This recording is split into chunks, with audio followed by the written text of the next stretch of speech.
So that we got out to Hawaii. And there again, I just mentioned last December that I recalled that going to Hawaii then in 1941, I assume we docked at the base someplace near Ford Island in Hawaii. And as I recall, they had us grab our gear, our sea bag and our kit. And if you've seen sailors with that sea bag and hammock and stuff over their shoulder, that's what we did. Put us on a truck and shipped us over to San Diego, Kaneohe, not San Diego. And I contrasted that this year, or in last December when I was there, and we came in first class on a chartered aircraft, was met with a big bus and this kind of stuff, all the lays and the full treatment. We stayed at the Hawaiian Hilton on Waikiki Beach, everything first class. And then I contrasted that to what it was for me 75 years ago to get to Hawaii. And well, it was quite a contrast, let's say it that way. Okay, we're getting into Hawaii now in about September of 1941. I was assigned to the squadron, assigned an aircraft crew, and we performed patrol duties around Hawaii at the time, yes. What was the exact squadron's designation? The squadron was VP-12. We had 12 PBYs, PBY-5s for those who are technically want to know. They did not have wheels on them at that time, but we later got the planes with wheels on them. But that's what we had on December 7th. And so I had routine patrols in the Hawaiian area for a couple of months until December 7th. Okay, so what was a typical day then for you?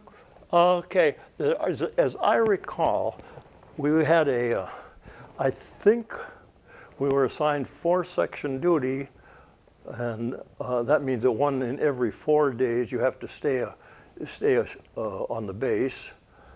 But maybe it was 3-section, I'm not real certain, because our flight schedule was usually fly one day and we'd have a 10 to 14 hour patrol, and then we're off the next day. And then the third day we were standby in case we were needed, and then repeat that again.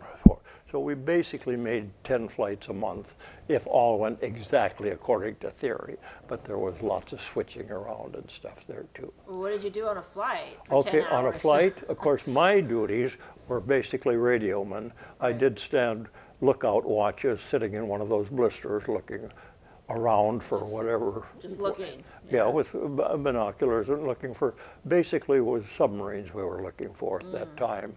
Okay. That we didn't expect to see any surface fleet units there and stuff, but submarines it was. And we'd go from there, we'd go out, there's a little reef in the area, Pearl and Hermes Reef, if I remember the name correctly, was called, and we patrolled that area.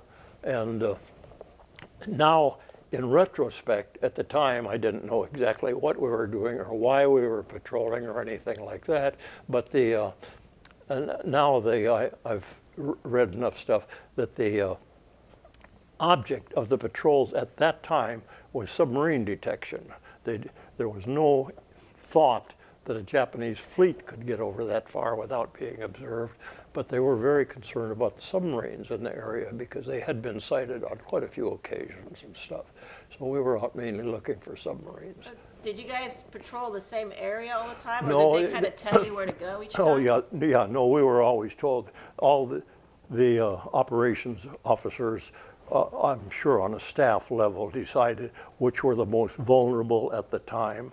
And as I recall, at that immediate period surrounding Pearl Harbor, the efforts that our squadrons, and there were 2 more squadrons there at Kaneohe and squadrons over at Ford Island on Hawaii too. And they were basically searching the sector south of the island because one of our carriers was operating out there. And they were concerned about submarines and that carrier. So that's the way our patrols were assigned if they thought there was a need. now I found out that we didn't have enough planes to patrol the entire area around Hawaii all the time, so they had to make a selection of where.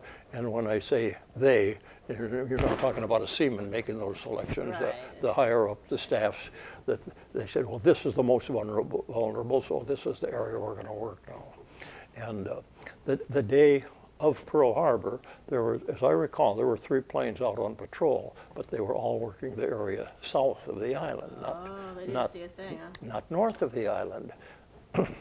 And part of it, I understand the logic there was, now I'm talking about how I analyze a high government thinking, is they were taking planes that we should, I'll say should have had out there, and that they wanted to do a more complete job, but they were vitally needed in the European theater, the Atlantic, because the submarines were raising such heck with our shipping over there, and so that many of the PBYs were diverted to that theater of war.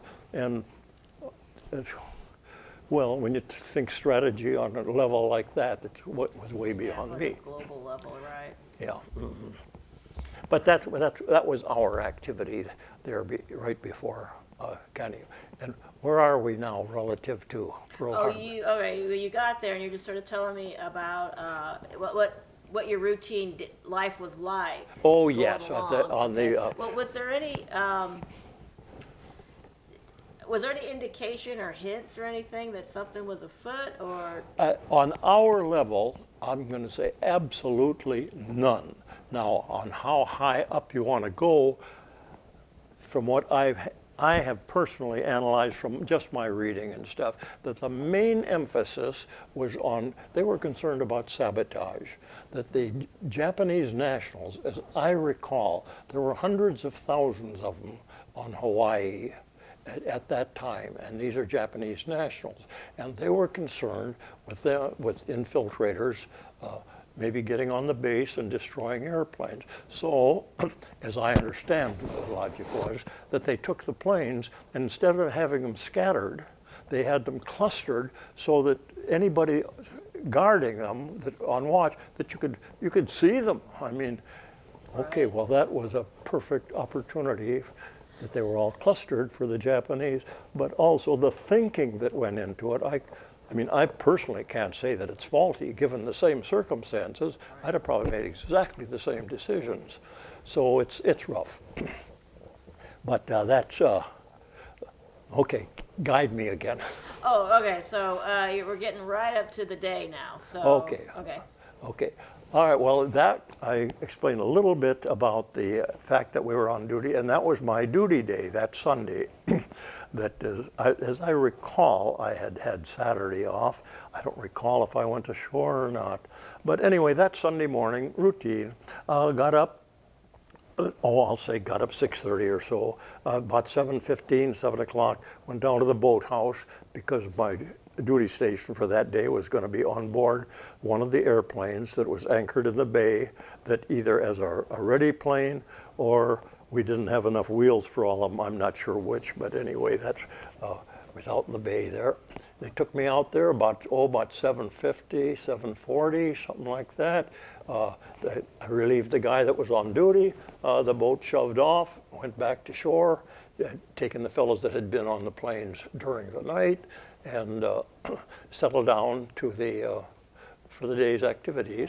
Were you by yourself, or was there? Yes, no, I'm alone now. Okay. Yeah, there was just one person on the plane usually, and the plan was that I would do some training with the shore people on shore using Aldous blinker lights and semaphore signaling, just for practice during the day, and I was getting set up for that, checking the equipment that I would use from the plane to do that.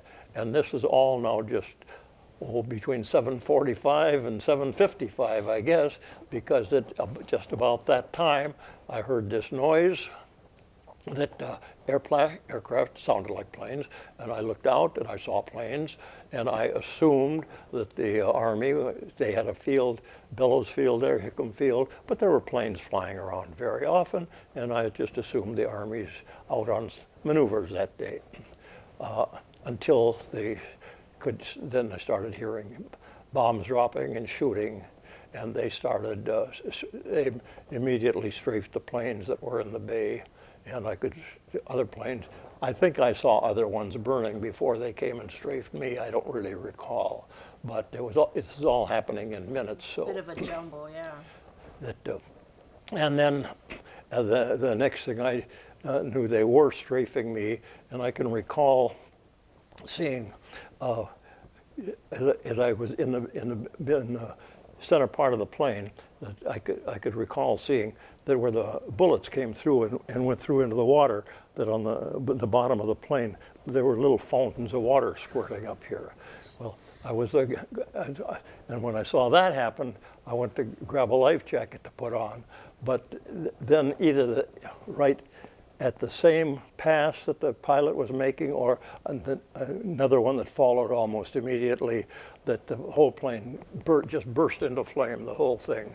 And I'm in the middle of that plane in the fire, and so I forgot all about life jackets and just wanted to get back to that blister to get out of it. To get out the pilot's compartment, I don't know if I could have got out of that thing or not. The window isn't very big. I'm not real certain, but I didn't make too much of an analysis. I don't think in our training that we ever really went into a safety emergency evacuation, although I'm certain we must have to some degree. But maybe we were told that unless it's absolutely necessary, don't try and get out of that pilot's window because it's too darn small. I'm not real certain anymore. But I went back through the fire into the blister. And whether or not the front of the plane was burning, I don't know. But to me, in these split-second decisions you make, the logical thing was to get out the back. So I did. Got back to the blister, and by the time I got there, now we're talking really just a few seconds one way or the other, but the water all around the plane was on fire and stuff because the gasoline and oil had been spilled and that was burning. But when you're right in the middle, you don't think too much about that. You're not analyzing, yeah. And we had, fortunately, had some training on swimming through burning water at boot camp, and I know I didn't hesitate at all. I just jumped right into the water. And the procedure is, it's quite logical when you think of it. Just got to keep enough smarts about you not to panic, because all you do is jump into the water and go under the water. Well, now, of course, you're safe. But, of course, when the time comes you have to come up and get a breath, then the procedure is that you come up with your hands above you, and as you're breaking water, you're doing this, and you're splashing the fire away from you enough that you can come up, take a breath or two, and go right back down again before it comes back in, and then you try and swim underwater. And that's what I did. And I don't think it was more than 50 feet to the extent of the fire, maybe not that far. But do this a couple of times. Like right around your plane. The fire stays kind of right around the plane. Yeah, at that point, okay. It spreads. But so that's what happened there. And then when I got clear of the flames and stuff, now the other activity on the bay, all the other planes are burning. The fires and bombs on shore, quite a bit of havoc. A lot of smoke. I looked around and figured doesn't look very good to go to shore. And I saw there was a buoy, a channel marker, a couple of 100 yards away from the plane. And so I decided I would go over to that channel marker and sit this thing out and see what's going to happen. So I swam over there. I was wearing these regulation high-top shoes at the time, and very difficult to swim with those things on. And so I know I recall stopping and taking my shoes off and just letting them go to the bottom, yeah. And then it was easier to swim and stuff. And so I swam over to that buoy. When I got there, as I recall, it was basically a wooden buoy with 6 8-inch planks on the bottom that were maybe the floats. I'm not sure how they were made at the time, but I figured if they would come and try and strafe me, that being in the water, that if I got under that buoy, and so I did not climb up onto the buoy. While the attack was going on, I just waited there and figured I could sneak under that buoy. But there was never any effort that I noted to come after me as an individual when I was in the water after the plane was shot up. So And I imagine that the Japanese strategy would be that, use the targets that will serve their needs to